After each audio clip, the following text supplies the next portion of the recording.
Esta conferência será gravada agora.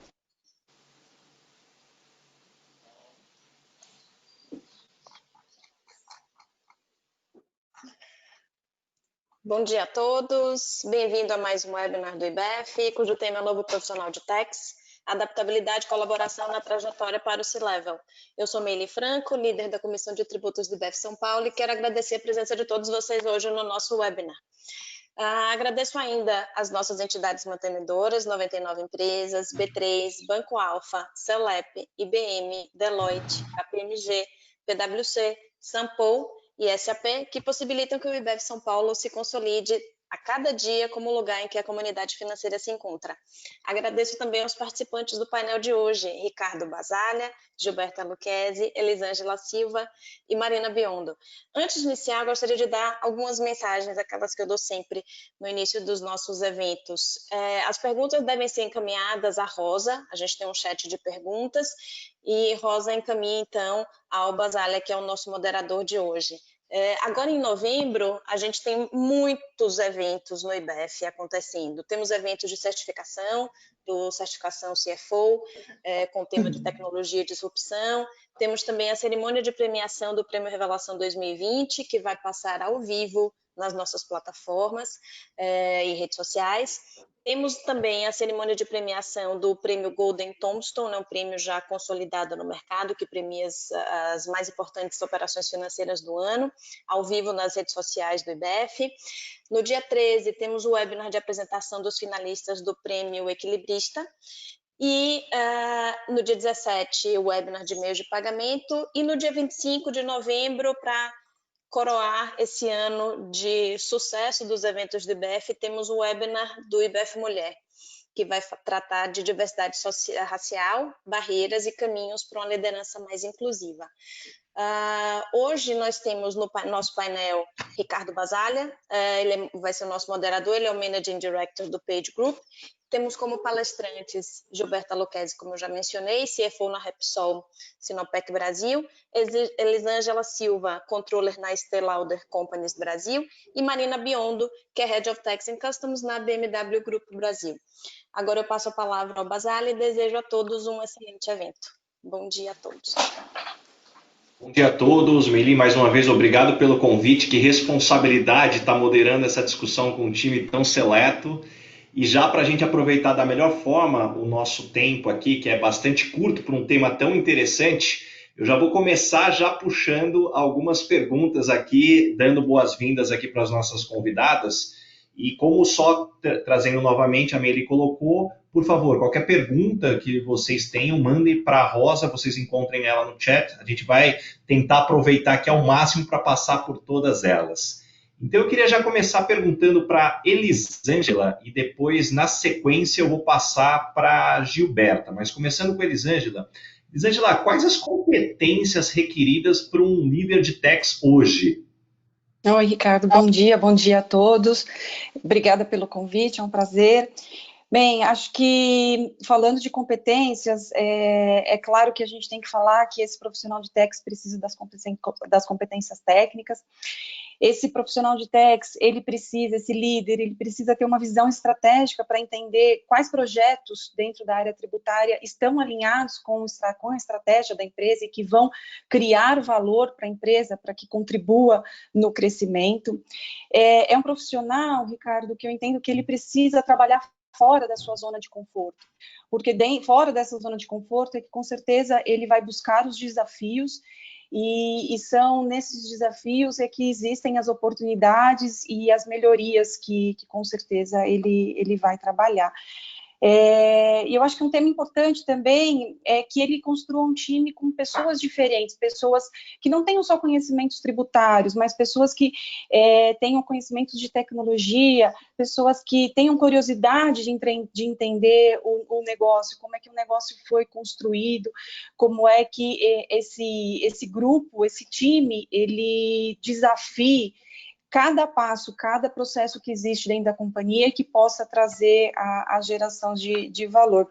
E acho que, por fim, que ele lidere pelo exemplo e que ele crie dentro da companhia, é um termo que eu ouvi uma vez de um presidente, que eu gravei para sempre na minha vida, que tenha dentro do time um termo que a gente chama de dor de dono.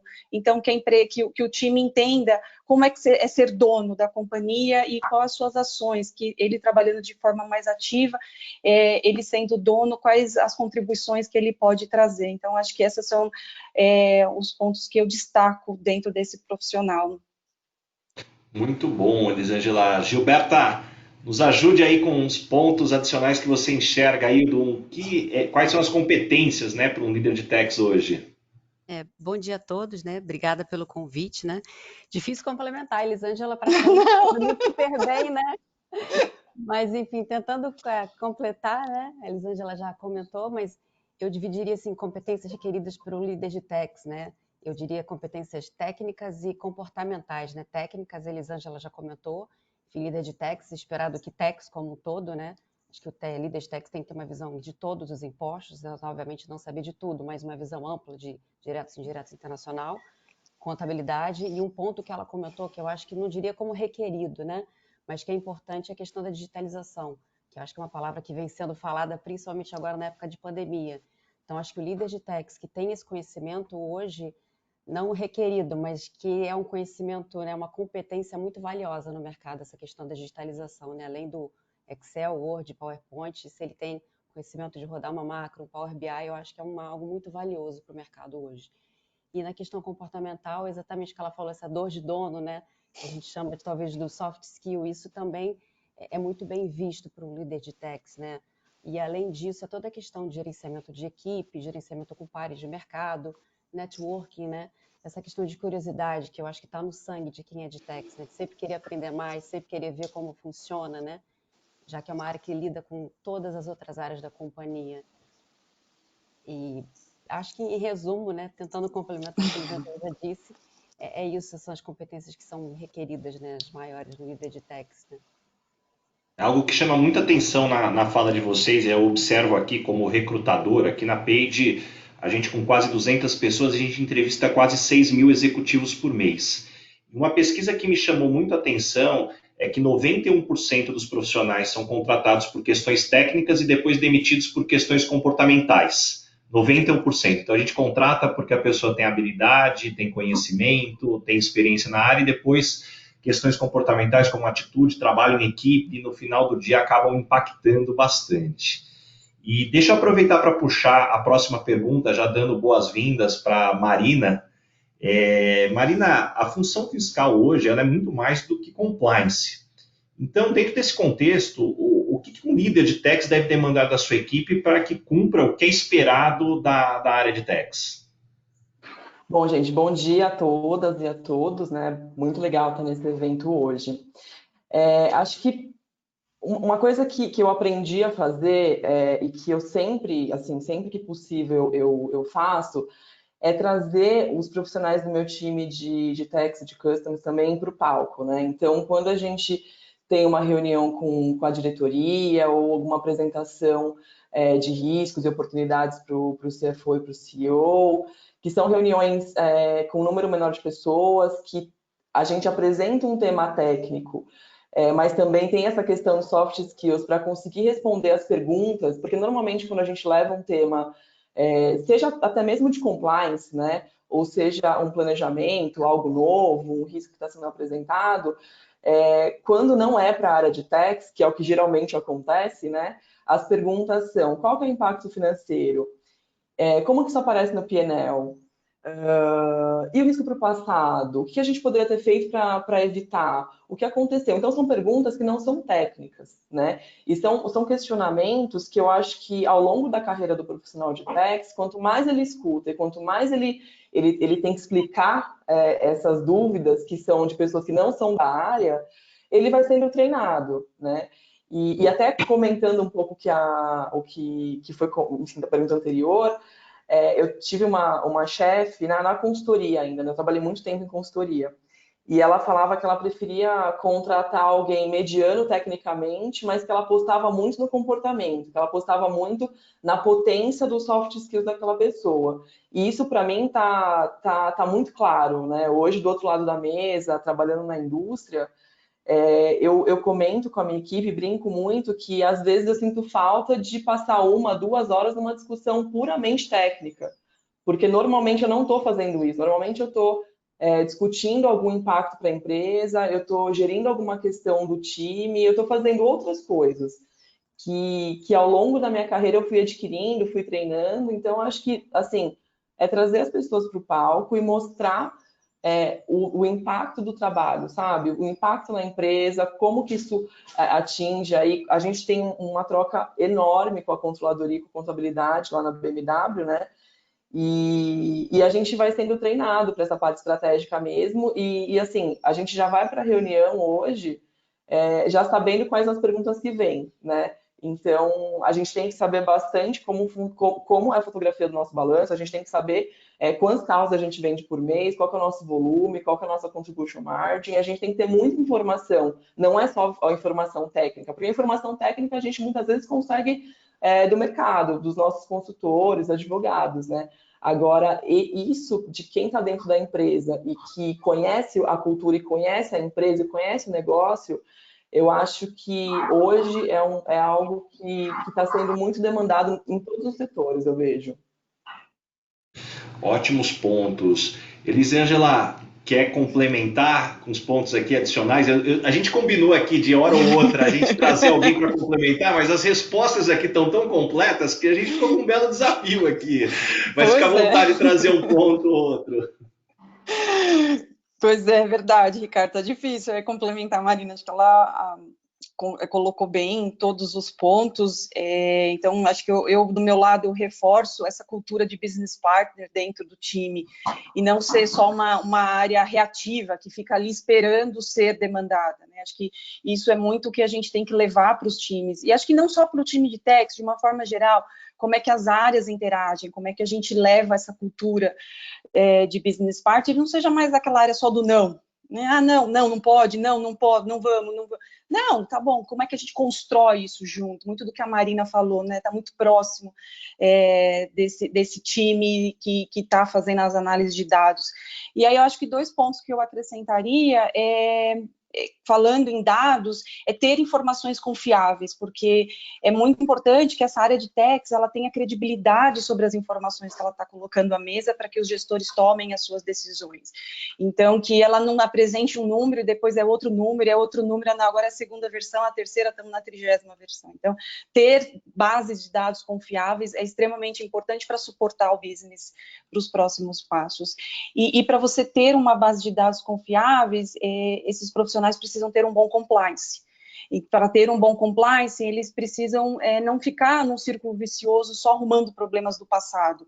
Eles precisam ter um passado muito bem consolidado para que eles consigam olhar o futuro, para que eles tenham espaços para receber demandas do business e que não estejam ali completamente atolados de trabalhos, resolvendo fiscalizações e só resolvendo problemas do passado, né? Eu acho que isso combina muito com o que a Marina colocou em ter esse profissional integrado ao business.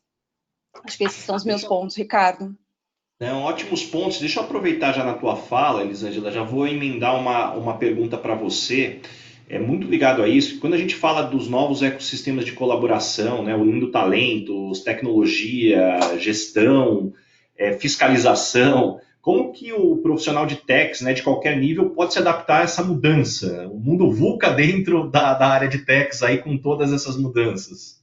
Acho que essa é uma pergunta interessante e tudo que está acontecendo, né? Então, quando a gente fala desses ecossistemas colaborativos, a junção de ideias, de pessoas para a criação de novos negócios, startups, investidores, universitários, grandes corporações, então tudo isso acontecendo ao mesmo tempo, né? E como é que o profissional de techs entra em tudo isso? Eu acho que ele tem um papel extremamente importante, muito por essa questão participativa. Como é que esse profissional de techs pode estar junto desse time e sendo um diferencial inclusive por competidor desse novo negócio que está sendo construído? Como é que ele consegue colocar ideias já no início de planejamento, que vai contribuir no resultado, na margem? E aí, até por outro lado, Ricardo, como é que esse profissional também ajuda a construir esse negócio, trazendo um valor para que isso depois não vire um passivo lá na frente? Como é que esse projeto é estruturado, de que essa empresa ela vai crescer rapidamente, e que a gente vê muitos cenários em que a empresa cresceu muito rápido, mas ela não teve tempo de olhar o tributário, ela não teve tempo de olhar como é que foi estruturado, e gerando depois inúmeros problemas no futuro, né? Então, eu acho que esse profissional de tax, independente do nível que ele esteja, ele tem um papel fundamental nesse ecossistema colaborativo que a gente tanto está falando nos dias de hoje. Então, essa é um pouco da minha visão com relação a esse tema. E aí, ligado a essas oportunidades, agora eu vou chamar a Gilberta para fazer um contraponto dessas oportunidades que a gente está falando em relação aos desafios, porque algumas pesquisas salariais divulgadas recentemente relegam a área de tax a uma posição não estratégica. Uma delas, inclusive, desconsiderou a existência da diretoria de tax. Como é que você vê isso, Gilberto? O que deve ser feito para dar um shift nessa posição, seja no teu no posicionamento ou até no entendimento? Baza, assim, data velha eu ouso discordar com o relator, né?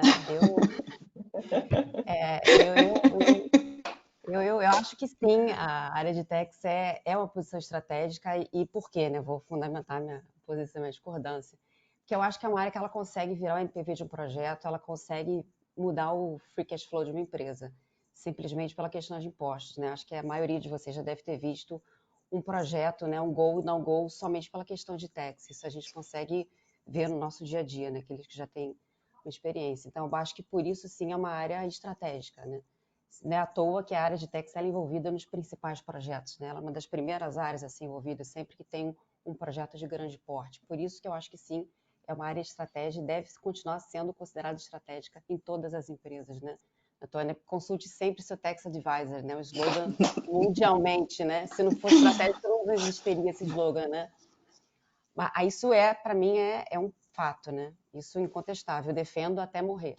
Agora, se isso faz a necessidade de ter uma diretoria ou não, e aí também, na minha humilde opinião, aí já é uma questão mais de cultura organizacional, a questão de você ter uma diretoria ou não, porque você esbarra na questão do tamanho da empresa, na necessidade de diretores, na quantidade de diretores, né? Que agora, já que eu estou nesse lado de diretoria, que eu vivo mais isso, né? Nem todas as empresas têm condição de ter um número vasto de diretores, porque tem acordos de acionistas, tem número, tem estrutura mundial, isso você não consegue mudar facilmente. Então, uma coisa é ser uma área estratégica, sim, mas isso tem necessidade de ter diretoria ou comporta uma diretoria de tax? Isso já é uma outra batalha interna que cada empresa tem a sua. Então, eu desvincularia um pouco, né? Porque é uma área de estratégia que ela consegue ter uma diretoria de tax. Já vi empresas rodando com uma diretoria de tax que eu acho que funciona super bem, né? Eu gostaria de ter uma Gilberta 2, de ser diretora de tax, dividir trabalho, para mim seria um mundo, né?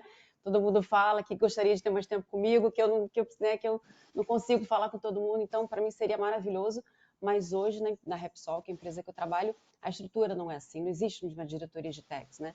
Mas eu conheço outras pessoas que trabalham em empresas que têm uma função de diretor de tax que funciona super bem.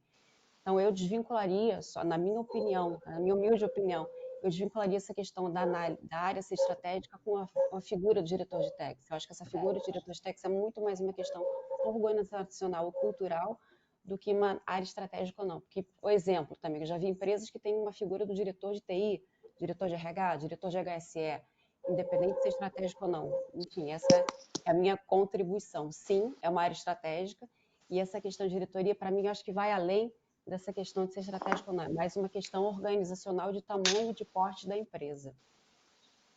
Ótimos pontos, Gilberta. Marina, quer complementar? Quero. Não, acho que vale a pena um ponto que a Gilberta comentou em relação à estrutura e tudo mais. Hoje, lá na BMW, a gente não tem essa figura de diretor de taxes, né? E a gente não tem por uma questão de tamanho, né? A gente aqui no Brasil não é uma empresa gigante como a gente é na Alemanha, por exemplo, mas ao mesmo tempo é por uma questão cultural da empresa, né? Então não temos essa função de diretor de tax hoje, mas o meu reporte técnico não é para o Brasil, né?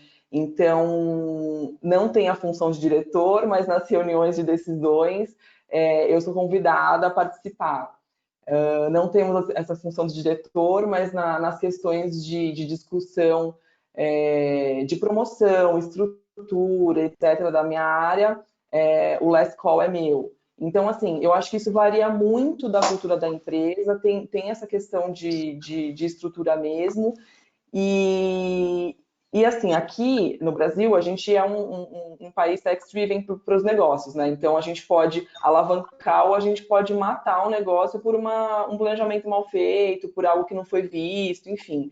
É um impacto muito grande. Então, isso está claro, né? Acho que para a maioria das pessoas, só que a gente esbarra em principalmente as empresas que são multinacionais, né? A gente esbarra em algumas regras, né? Então, por exemplo, você comentou da pesquisa de salário, né? Uma discussão muito grande que a gente tem internamente lá é como que a gente consegue reconhecer os nossos profissionais dentro da área de taxes de uma forma de colocá-los diferenciado de algumas outras áreas, entendeu? Então, eu acho que é algo que a gente consegue fazer aos poucos, passo de formiguinha mesmo, e nesse trabalho de convencimento, né? Para algumas áreas, está claro que a gente é estratégico, mas para outras não está. Então, acho que vai muito desse trabalho de convencimento, mostrar os frutos do trabalho que a gente faz, e, enfim, acho que é na base da conversa mesmo, e sempre trazer esses tópicos à tona para discussão também. E Marina, aproveitando do ponto que você trouxe de reconhecimento do time e principalmente, né, da forma como você faz a liderança desse time, eu queria aproveitar e já puxar uma pergunta para você. Dado o perfil normalmente o perfil comportamental do profissional de tax e o desafio de uma área técnica, como incentivar a colaboração, né, dentro desse time? Como extrair o máximo, né, dessas conexões? É difícil, não é fácil. E assim, eu acho que existe também eu não sei se todas vão concordar e se você também concorda, Baza, mas eu acho que como muitos profissionais de taxis tiveram uma parte da carreira ou iniciaram sua carreira em consultoria, existe esse medo de ir para a empresa e ficar estagnado, sabe? E eu também tinha esse medo quando eu era mais jovem, mas hoje eu vejo que, assim, estar estagnado na carreira pode significar muitas coisas, né? Pode significar que você está na mesma função, no mesmo job description há muito tempo, pode significar o mesmo cargo, pode significar estagnação de salário, pode significar muitas coisas. Então, eu acho que no meu time, por exemplo, nós somos num total de quase 20 pessoas, não é um time muito grande, e a gente tem o outsourcing lá que que roda toda a operação mesmo de obrigações acessórias, enfim.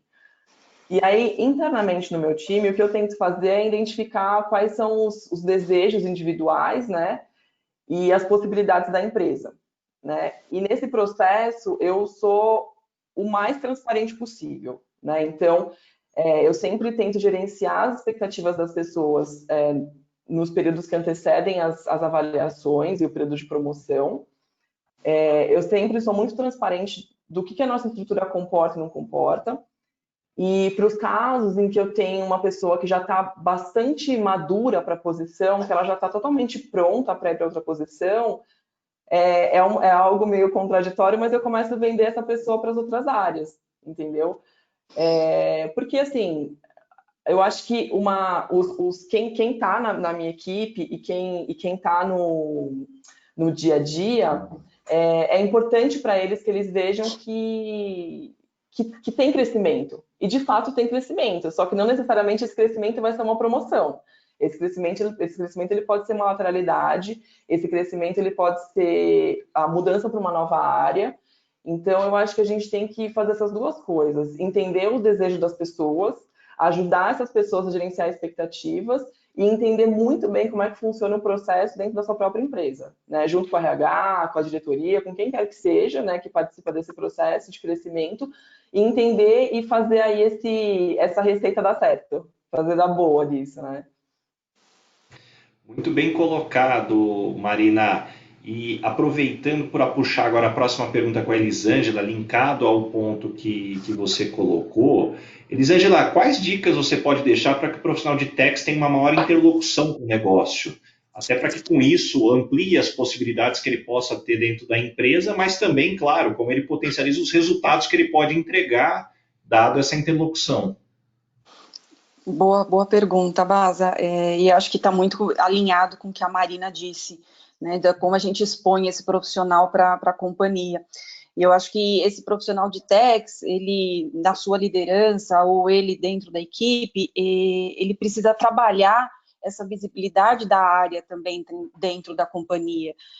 De novo, né, eu volto, não ficar ali só esperando que ele seja demandado pela área, mas que ele transite pela área, que ele seja curioso, que ele vá buscar, que ele mostre o quanto é importante techs estar ao lado dele como business, ele dar essa visibilidade em como ele pode contribuir de forma competitiva, de novo, para esse negócio, como é que ele pode criar valor, não ser um profissional que ele vai ser acionado só lá no final do processo, né? Como a Gilberta também mencionou, os Tax Advisors, como é que você traz esses Tax Advisors para quando você está construindo um projeto, porque, de novo, como já mencionamos também, um tax pode ser um no-go para um projeto, e dar um no-go no final de um projeto onde já gastamos horas, então é frustrante. Então, que esse profissional de tax, ele tem que trabalhar essa cultura dentro da empresa, do quanto é importante ele estar próximo, e é claro, é muito também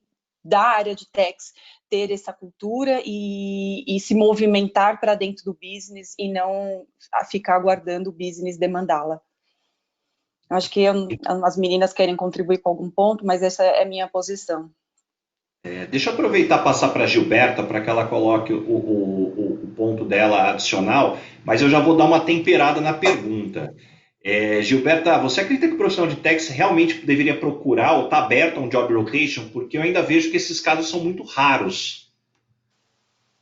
Mas acho que é uma boa pergunta, né? Também já dividindo o que eu já vi durante a minha carreira. Eu acho que sim, tá? Eu acho que sim. E por quê? Eu acho que o job rotation, ele proporciona não só uma experiência profissional, que eu acho que às vezes é bom, né? Para abrir um pouco, sair um pouco de techs, ver outras carreiras profissionais, não necessariamente porque você vai sair de uma área, não significa que você não pode voltar no futuro. Então, você tem um aprendizado não só profissional, mas acho que você proporciona já um crescimento profissional maravilhoso, muito rico, porque você, como você saísse da empresa continuando na empresa, porque você tem um chefe novo, você tem um trabalho novo, você tem uma rotina nova, você tem um procedimento novo. Então, é um conhecimento que você vai carregar para sempre. Então, e como já foi falado também por vários dos meus colegas, a área de techs, eu vejo isso hoje, né? Ela tem uma interlocução com muitas áreas dentro da empresa. Então, quanto mais afinidade, quanto mais empatia você tem com outras áreas, melhor vai ser o seu trabalho. Douglas, a garrafa da boca. Então, acho que quanto melhor você fazer o job rotation, melhor para isso, né? Então, acho que sim. O job rotation é uma excelente oportunidade, não só profissional, mas pessoal, por proporcionar um crescimento profissional maravilhoso. E isso você vai levar para sempre, né? Que ninguém tira de você. Então, eu acho que sim. Não quero dizer que a partir de amanhã todo mundo tem que aceitar qualquer proposta de job rotation. Não é isso que eu tô querendo dizer. Mas acho que sim, né? As pessoas têm que ser menos reativas, né? Eu vejo muita gente de techs falando, não, se eu sair de techs, nunca mais vou. Não, pelo contrário. Acho que até foi colocado na pergunta anterior. A gente tem que incentivar mais essa rotação. Acho que sim. A pessoa de techs roda muito bem em outras áreas. Eu vejo contabilidade, tesouraria, até mesmo em operações, em outras cadeiras, né? Acho que sim. A gente tem que estar mais aberto a fazer esse job rotation como um todo. Essa é a minha opinião.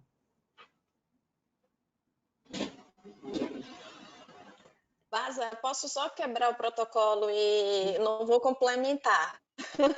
Vou usar o meu papel de host aqui só para fazer uma pergunta para a Gilberta, ainda nesse contexto, job rotation ou assumir novas responsabilidades dentro da função de tax? Assumir tesouraria, alguma função de tesouraria, alguma função de controladoria? Como seria isso? É a minha única intervenção, tá? Não, eu acho maravilhoso. Eu digo qualquer transição, diga ela transversal dentro da área de finanças ou fora da área de finanças, ou até mesmo dentro de techs, tá, Mili? Eu extrapolaria todas as oportunidades. O que eu já vi acontecer que eu acho que funciona muito bem. Dentro da área de techs, você trocar, quem faz diretos faz indiretos. Funciona muito bem para você até preparar um líder, né? Você faz essa troca dentro das áreas. Dentro da área de finanças também funciona muito bem. Você pega uma pessoa de tax e joga para a tesouraria, ou pega a tesouraria e joga para a contabilidade, até para você formar um possível CFO do futuro, né? Ele tem que ter rodar entre as cadeiras. Você pegar uma pessoa de tax e jogar para operação, você pegar uma pessoa de tax e jogar para uma outra área. Então, você pegar uma pessoa de tax e jogar para fora. Então, acho que todas as possibilidades funcionam muito bem, desde que, obviamente, a pessoa queira e a empresa tenha essa possibilidade. Então, eu não vejo nenhum limite. Eu acho que o céu é o limite. Basta a pessoa querer, a empresa ter oportunidade e realmente ser algo que se encaixa, né? Então, eu não vejo restrição nenhuma. De novo, o job rotation, seja ele dentro de finanças ou fora de finanças, eu só vejo crescimento profissional. E para a empresa e para o funcionário. Eu não vejo nenhum downsize. De novo, não é para todo mundo aceitar qualquer job rotation, desde que nem esteja...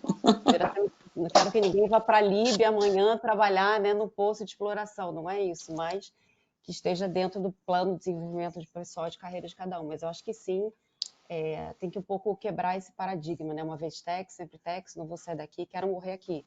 Não, mas acho que existem outras possibilidades além de tax e que sim, a pessoa pode ter um crescimento profissional muito grande, nem que algum dia você volte para a tax, mas sabendo que você vai voltar para a tax com uma bagagem muito boa, muito rica, que se você não tivesse saído, você nunca teria tido. Gilberto, ótimo ponto colocado, e assim, ele fica à vontade, por mais que a gente tenha um protocolo, a gente está entre amigos aqui.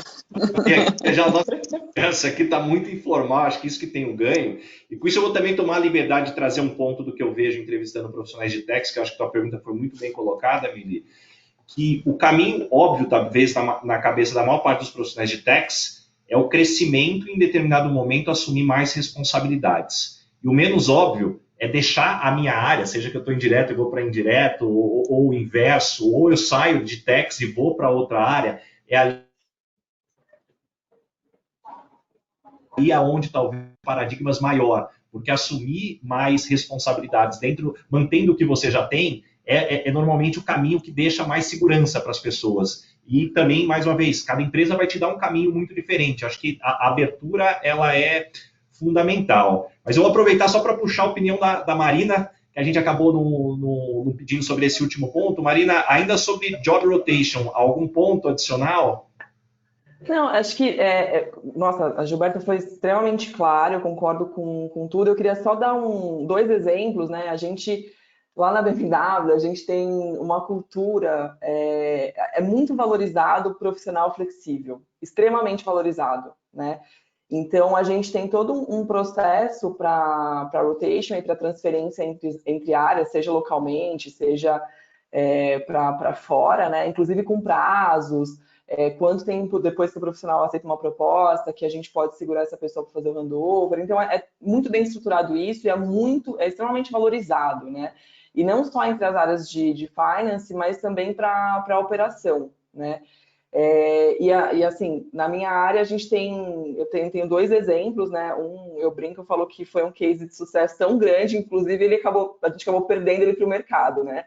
Mas a gente teve um profissional que ficou um ano sendo compartilhado com a controladoria, e ele já tinha um perfil, assim, ele era um profissional de tax excelente, alta performance, e ele tinha também vários skills que a controladoria gostava no profissional. Então, a gente compartilhou ele por um ano, enfim, depois de algum tempo ele acabou indo para o mercado, né, para uma posição bem, bem bacana para ele.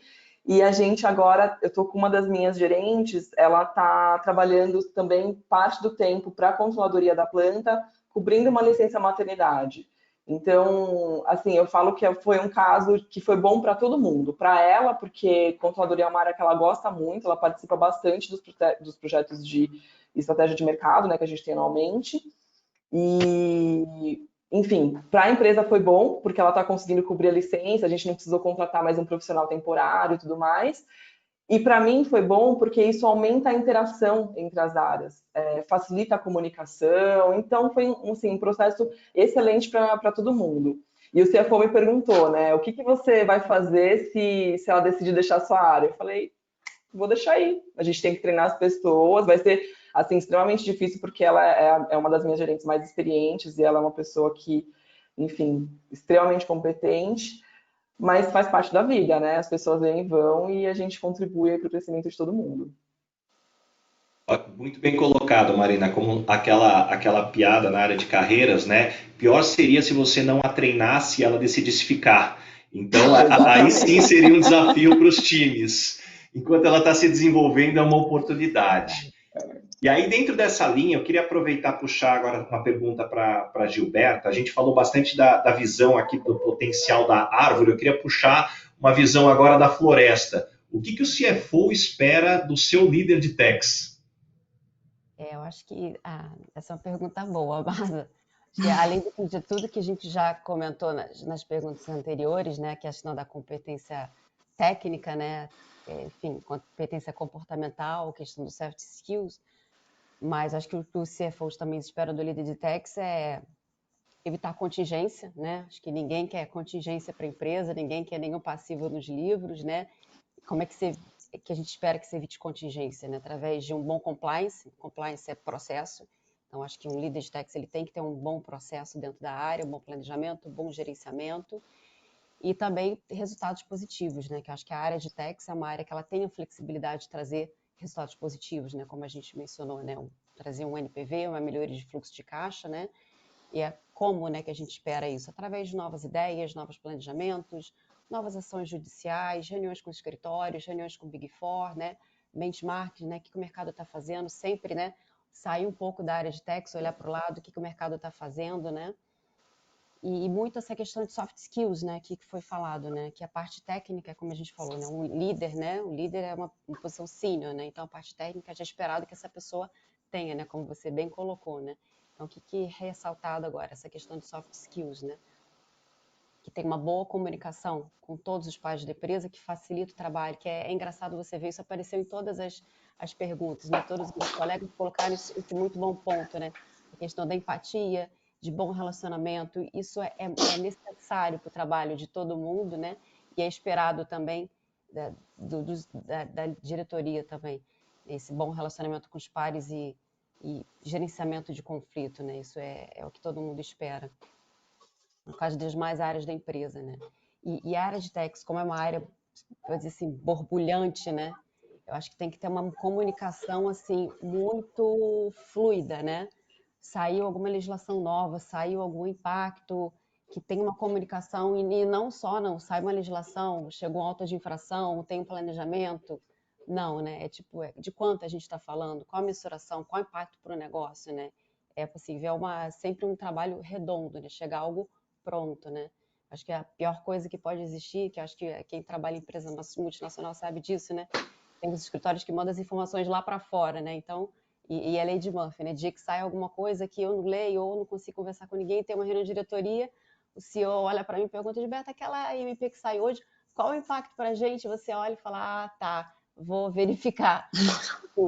Então, isso é o pior que pode acontecer, por isso que eu acho que a comunicação, né, o que é esperado com a área de techs é que seja algo assim muito, muito rápido, muito fluido e sempre muito bem contextualizada e muito sempre bem avaliada, né, em termos de números, né, e como também foi muito bem colocado, e que a área de techs sempre tem os números muito bem calculados, né, que tenha muita credibilidade. Então, em termos gerais, eu acho que é isso que o CFO espera da área de techs. Muito bom, Gilberta. E aproveitando para pegar agora a opinião da Elisângela, eu queria trazer também um contexto adicional para esses pontos que você trouxe, é que a gente sabe que à medida que a gente cresce na carreira, não necessariamente o que nos fez chegar até aqui é o que vai nos fazer chegar agora para o próximo passo. E aí, pegando esse aspecto, Elisângela, qual que é a virada de chave do profissional de techs, no sentido de que o que não é tão óbvio, até talvez ali a média gerência, a partir dali é aquela virada que, se ela não acontece, ela vai dificultar muito do profissional de crescer, do ponto de vista de competências. Bem, eu acho que é um ponto importante é que esse profissional de techs, ele não viva na sua zona de conforto, então que ele não viva só ali o mundo tributário e que ele esteja atento a tudo que está acontecendo ao seu redor, que ele tenha justamente essa fluidez que a Gilberta falou, que é muito importante. A primeira pergunta que vem para qualquer tema é qual é o impacto financeiro sobre aquilo, e para esse profissional de techs, e pensando até nas cadeiras futuras, como é que ele visualiza, como é que ele constrói esse resultado de forma muito rápida. Mas não é o cálculo na vírgula, é como a coisa tem que ser rápida. Como é que você vai pegar os principais pontos e mostrar qual é o resultado que isso vai acontecer. E está muito ligado à estratégia da companhia, Vaza, como é que essa estratégia, qual é o propósito, qual é a missão da companhia, e como que Tex está inserido nesse contexto, como é que Tex também trabalha dentro dessa estratégia, que ele seja muito curioso, que esse profissional, ele pergunte muito, que ele aprenda como fazer e não fazer, por exemplo, ele questione, ele vá para o chão de fábrica, que ele vá entender como funciona determinados processos e que ele não viva ali só os números e imagine como a operação aconteça, né? Para que ele realmente entenda baseado em que a empresa está construída, porque que aquela estratégia naquele ano ela foi construída num crescimento de market share e não foi construída num aumento de caixa, porque naquele ano, no próximo ano, a gente alterou, a gente saiu de caixa e não está focando em rentabilidade. Então, o profissional de Tex, ele precisa sair dessas linhas exclusivas de Tex e ter essa visão mais ampla sobre o próprio negócio da companhia, como é que a companhia existe, como ela foi criada e como é que ela se mantém para que ela tenha um crescimento contínuo. Muito bom, Elisângela. Eu vi aqui já uma pergunta do Paulo aqui no chat que eu achei fantástica, só que eu só vou segurar ela aqui um minutinho, que eu quero só aproveitar essa sequência agora para a Marina, já que a gente está falando do desenvolvimento do perfil desse profissional para a evolução dele. E Marina, seja pelo perfil mais introvertido, ou talvez até pelo senso de dever, como você entende que o profissional de Tex poderia se posicionar melhor na empresa para que seu trabalho apareça? Comunicação. Eu acho que a comunicação, assim, eu não sei se é o principal, se é o mais importante, mas eu acho que é um desafio para a gente que é de Texas, para quem começou em Texas, é um desafio desenvolver uma comunicação mais fluida, mais clara, menos técnica e atingir ali o seu público, né? E o nosso público, ele pode ser o CFO, que vai parar para te ouvir melhor, ou pode ser o diretor de vendas que ele quer vender, ele não quer saber por que tem um campo novo na nota fiscal e ele não quer saber. Então, assim, você conseguir capturar isso e se comunicar de uma forma mais eficiente, eu acho que é sei lá, a cereja do bolo, o segredo, é o que eu sempre tento aprender. Para mim, foi um desafio essa virada de chave, né? De entender isso. E assim, eu acho que para aprender a se comunicar também com as outras áreas, eu acho que vale muito a observação. Assim. Então, para eu fazer com que o meu diretor de vendas me escute, não adianta eu marcar uma reunião numa sala de meia hora. Eu preciso dar uma ligada para ele, eu preciso falar um pouco. Quando ele está lá, mas ok, eu preciso dar um pulo na sala dele para trazer essa pessoa, entendeu? Tem que ser aos poucos. Se eu chegar com sei lá, qualquer coisa que ele precise pedir para o cliente dele para fazer diferente ou a mais, a primeira resposta vai ser não consigo. Então, a gente precisa mudar um pouco a abordagem, né, das outras áreas, para as outras áreas. Muito bom. Eu vou fazer agora a pergunta do Paulo para a Gilberta, mas por favor, Elisângela, Maria, fiquem à vontade também para complementar. E a pergunta dele é: pessoal, gostaria de ouvir sobre o que poderia ser feito para atrair jovens talentos para essa área de techs, quando temos que competir com outras áreas de finanças, como controladoria, tesouraria, planejamento, e também com as instituições financeiras que absorvem muitos profissionais de finanças. Bom, acho que essa é uma pergunta interessante. Bom, eu vim de Tex, né? Eu comecei minha carreira com Tex, né? Comecei minha carreira com Big Four e fui promovida para CFO tem um tempo, né? Então não posso nem falar muito, senão as outras áreas vão ficar com ciúmes, mas eu gosto muito da área de Tex. Eu acho que se hoje eu cheguei à área CFO, foi devido ao início da minha carreira ter vindo de Tex. Porque Tex é uma área que te proporciona uma visão, como também já foi falado, muito ampla, né? Eu acho que isso é uma atratividade para os jovens, né? Tex é uma área que você tem contato com contabilidade, você tem contato com finanças, você tem contato com operação, é uma área que te expõe para a empresa toda. E é uma área muito, como eu já disse, né, utiliza essa palavra borbulhante. Você tem que ser curioso, você tem que ser flexível, você tem que se adaptar diariamente. Então, eu acho que é uma área muito desafiadora. E eu acho que isso, sim, isso pode estimular, isso deve estimular muito o jovem. Não que as outras áreas não sejam, mas Tex é uma área inovadora, por assim dizer, muito essa questão da digitalização. Então, acho que isso, sim, seria um chamariz para os jovens, em comparação com as outras áreas, que também eu acho que não é uma área que seja melhor ou pior, são áreas diferentes, são perfis diferentes, né? E talvez a área de Tex hoje no mundo, né, principalmente em termos vis-à-vis a reforma tributária, né, que é o que está acontecendo no Brasil hoje, os números, né, a pandemia, tudo, talvez hoje seja uma área mais desafiadora do que as demais. De novo, não estou falando que é melhor nem pior, são áreas diferentes. E talvez isso sim careceria mais de pessoas mais jovens e com mais vontade de aprender e desafios maiores, né? Então, acho que isso sim seria um chamariz para os mais jovens em comparação com as demais áreas.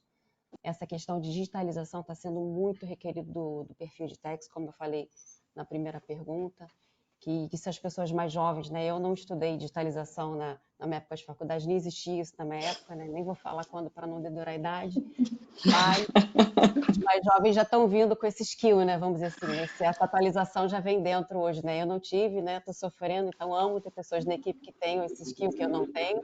E esses jovens hoje já vêm com isso, né? E que para a área de Tex hoje de novo, não é uma competência requerida, mas eu acho que sim, é um plus, é uma competência muito valiosa. Então, eu acho que sim, um jovem hoje com esses skills em Tex é muito bem visto, né? E teria uma carreira muito valiosa. E uma vez em Tex, como eu já falei, na questão de job rotation, acho que sim, você conseguiria abrir muitos leques para essa carreira e poderia ir para qualquer área no futuro, seja para contabilidade, seja para tesouraria, e iria rodar facilmente. Isso na minha visão. Desdobrando num plano tático, claramente a gente levar a Gilberta para fazer palestras nas universidades, porque com essa paixão que ela fala, com esses detalhes, eu não tenho a menor dúvida que a gente vai atrair muita gente para essa área. Tem uma pergunta aqui da Liliane, que eu queria já direcionar para a Elisângela. Como o profissional de Tex pode se preparar para assumir o cargo de controller? É uma virada de chave, é uma pergunta importante. Eu acho que é um passo que, primeiro, a pessoa precisa sair dessa sua zona tributária, né, como eu já mencionei, buscar esse conhecimento financeiro, e como bem a Gilberta colocou, essa transição das pessoas entre as áreas dentro de controladoria.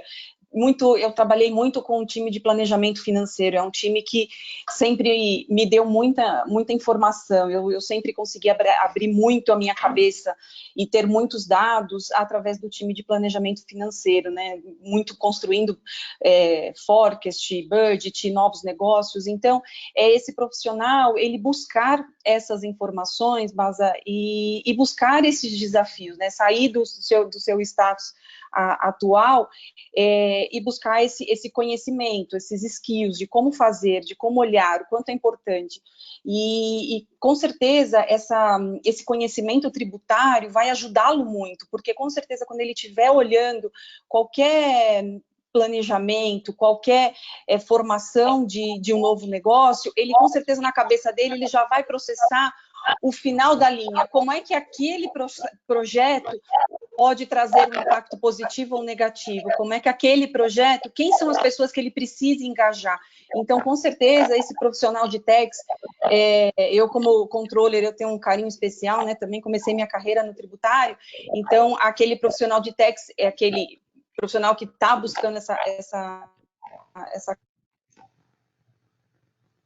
de finanças, como é que está indo para essa área de finanças, ele vai conseguir fazer essa transformação, essa busca, essa diferença com esse conhecimento adicional que ele traz de bagagem aí na sua carreira. Então, eu acho que em resumo, saia da sua zona de conforto e seja curioso e busque informações, pergunte muito. Muito bom.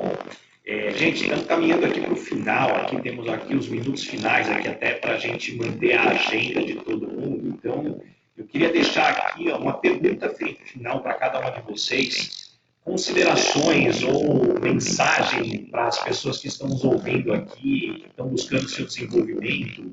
Marina, teu recado final. O que você gostaria de colocar para as pessoas? Acho que primeiro traçar o seu caminho, entender o que você como profissional quer daqui 2 anos, 5 anos, 10 anos. Eu acho que quando a gente é mais jovem, fica um pouco mais difícil, né, de ter isso em perspectiva, mas eu acho que isso é essencial, saber o que você quer. Sabendo onde você quer chegar, fica muito mais fácil traçar um caminho, né? E assim, construir a sua estratégia, né? Eu brinco não, na verdade eu falava desde quando eu era trainee que aos 45 anos eu queria me aposentar do mundo corporativo, né? Só que tá chegando, entendeu? E eu não quero ainda.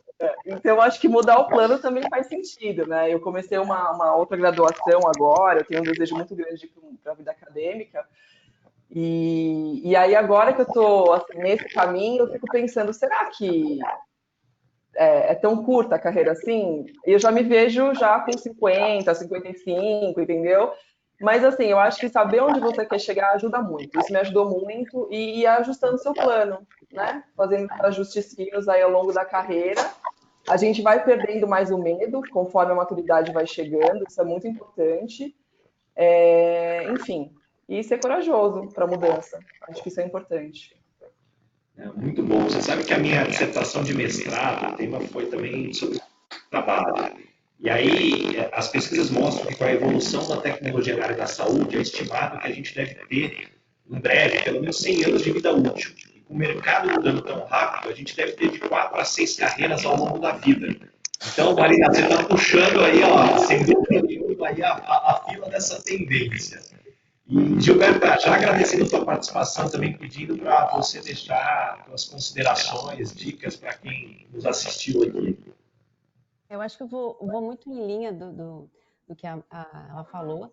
Primeiro, a pessoa tem que saber o que ela quer, né? Onde ela quer chegar, né? Que eu costumo sempre brincar, né? O que a gente quer? Imagina que se todo mundo quisesse ser CEO, né? O mercado corporativo seria frustrado, né? Porque só tem um CEO dentro de cada empresa, né? Então, aonde a gente quer chegar? Né? Todo mundo quer ser um C-level? Se você quer ser, ótimo, né? Então, o que você precisa fazer para chegar lá? Acho que o primeiro passo é eu quero chegar lá? Ótimo. Eu estou preparado para chegar lá e estabelecer os passos. E ainda assim, prestar muita atenção nisso que a gente está falando, que é até o objetivo dessa live hoje, né? Que eu acho que é uma mudança de paradigma muito, muito boa, né? Que você vê exatamente antigamente, se você olhar para uma diretoria, se você olhar para um conselho, se você olhar para os CEOs, era basicamente engenheiros, né? Eu me lembro também, quando na minha época de trainee, eu olhava os sócios, né? Eram basicamente engenheiros. Hoje não, você vê muito advogado, você vê muito economista, você vê uma mudança até de paradigma, né? Assim, eu me lembro da época que eu trabalhei em outras empresas, presidente advogada, trabalhei na Chevron, teve presidente, a CEO advogada, hoje a CEO da Knorr é uma advogada, né? Eu sou advogada, sou o CFO da Repsol. Então, esse é um paradigma que eu acho que está mudando, que é muito interessante, que é muito legal, que mostra para a gente, né, novas oportunidades que estão sendo abertas. Então, acho que basta a gente querer e saber que é possível chegar lá e ver o que cada um precisa fazer para chegar lá, né? Acho que quem faz a nossa carreira somos nós mesmos, né? Então, basta a gente quero chegar lá, o que eu preciso fazer e o céu é o limite, né? Então, é realmente só o que precisa fazer e vai em frente que cada um pode chegar lá, é só querer. Muito bom. Elisângela, agradecendo a tua participação também, fica à vontade para deixar aí as considerações e dicas. Mas as minhas colegas pontuaram muito bem, concordo 100% com o que elas colocaram. Eu adiciono só uma paixão, ter paixão por aquilo que você faz, porque quando você tem paixão, quando você gosta, com certeza os desafios são infinitamente menores, com certeza o peso de uma nova função, as dificuldades, elas vão fluir de uma forma muito melhor, né? Então, para ser protagonista da sua carreira e ter paixão por ela. Então, é o que faz, eu sempre trabalhei dessa forma, para mim é o ponto importante quando você constrói a sua carreira e as suas entregas, com certeza, serão formidáveis. Muito bom. Meili, eu vou quebrar o protocolo. Com toda a tua experiência, eu vou fazer essa pergunta para você também. Eu vou encerrar aqui essa discussão sem aproveitar da tua experiência. O que você deixa de dicas aí para quem nos assistiu? Eu acho que fazer uma análise de gaps das suas competências é importante. Então, de tempos em tempos, pegando tudo o que as panelistas falaram. Então, Gilberta, saber onde você está, Marina, saber onde você está e onde você quer chegar. Gilberta, saber que o céu é o limite, que você tem possibilidades, e Elisângela, paixão. Então, assim, olhar para tudo isso e saber o que é que eu preciso, o que é que eu tenho hoje e o que é que eu preciso alcançar para chegar lá. Tá? Então, fazer uma avaliação aí tanto do que você é bom e do que você precisa melhorar para chegar onde você quer. Acho que essa seria a minha contribuição. Fantástico, muito obrigado. Gente, essa foi mais uma live aqui realizada pelo IBEF, pela Comissão Técnica de Tributos. Eu saio muito feliz porque essa é o tipo de live que eu saio mais inteligente do que eu cheguei, com tantos insights aqui, eu fiz um monte de anotação. Então, continuem acompanhando a agenda, tem uma série de conteúdos sendo preparados. E, mais uma vez, agradecer a participação de todos os comentários aqui que vocês nos mandaram, as perguntas aqui. Foi um prazer estar com todos vocês. Gilberta, Elisângela, Marina, muito obrigado. E Meili, mais uma vez, fico muito honrado de ter sido convidado para moderar essa discussão aqui de altíssimo nível. Muito obrigado, gente. Um bom dia a todos. Obrigada, bom dia. Obrigada a todos, pessoal. Um abraço. Tchau, tchau, obrigada. Tchau, bom dia. Tchau, tchau.